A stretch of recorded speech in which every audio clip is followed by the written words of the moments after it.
Hi, everybody. It's Darlene again, and I'm here just with a little snippet as I'm walking into destiny and I am practicing my destiny. And it's an awesome thing about creating the life that we want.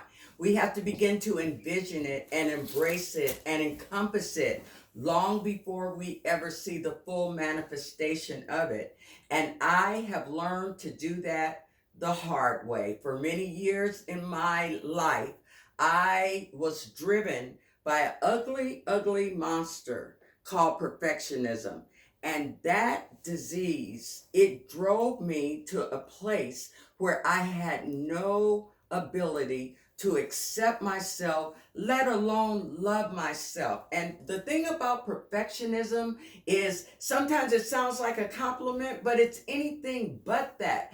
People who are driven by perfectionism, whether it's to the extreme where they practice and must have everything perfect, or whether they are so hard on themselves that they don't get anything done. What both of those ends of the spectrum have in common is they are driven by a wound, and the wound still needs healing. And what I didn't know as I suffered through my life, and when I say suffered, I'm talking about chronic depression for year in and year out. I'm talking about a level of depression that literally broke my spirit. I'm talking about something that choked the life out of me, even though I wanted desperately to live.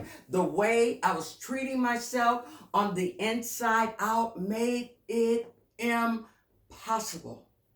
And so I went through my life living in a war zone where no matter where I stepped, if I didn't show up in the way that I had predetermined that I should be in all of my glory, then I had an inability to accept my humanness. And when you are unable to accept and allow yourself the journey of being human, then you create a hard road for yourself. And that was the life that I lived for many years.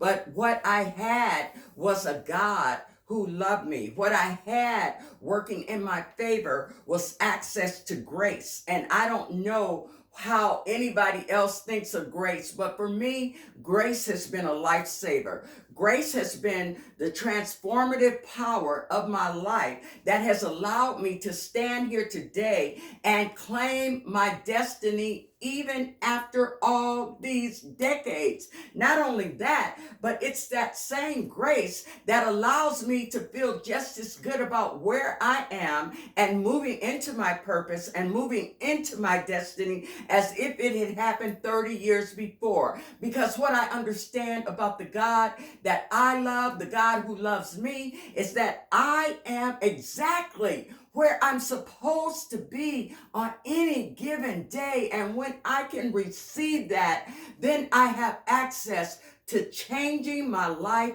into everything that it was meant to be. I have learned through taking baby steps. How do you get out of a pit of depression?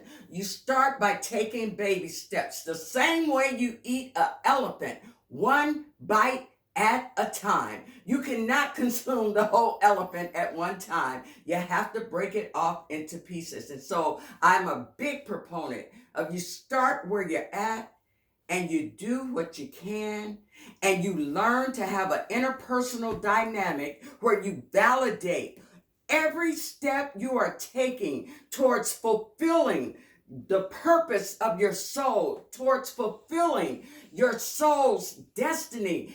Every step you take matters. And for so many of us, we don't value the little baby steps. See, we sweat the small change. And what I know today is we deserve the very best life that we were meant to have when we came to the planet. I'm never going to stop saying it. I'm never going to stop sharing it, that your life starts right where your feet are planted. And if you will embrace that, if you will just learn to do the simple things, to look in the mirror, and I'm not talking about mirror work, I'm talking about soul work. I'm talking about embracing yourself, looking in your eyes, and saying, you know what? I don't know how to love you, but whatever it takes, I'm going to learn. Thank you for listening, and thank you for walking into my destiny with me. Because you know what? When we look at this tape 5 years from now, we are going to be amazed. Thank you. Bye.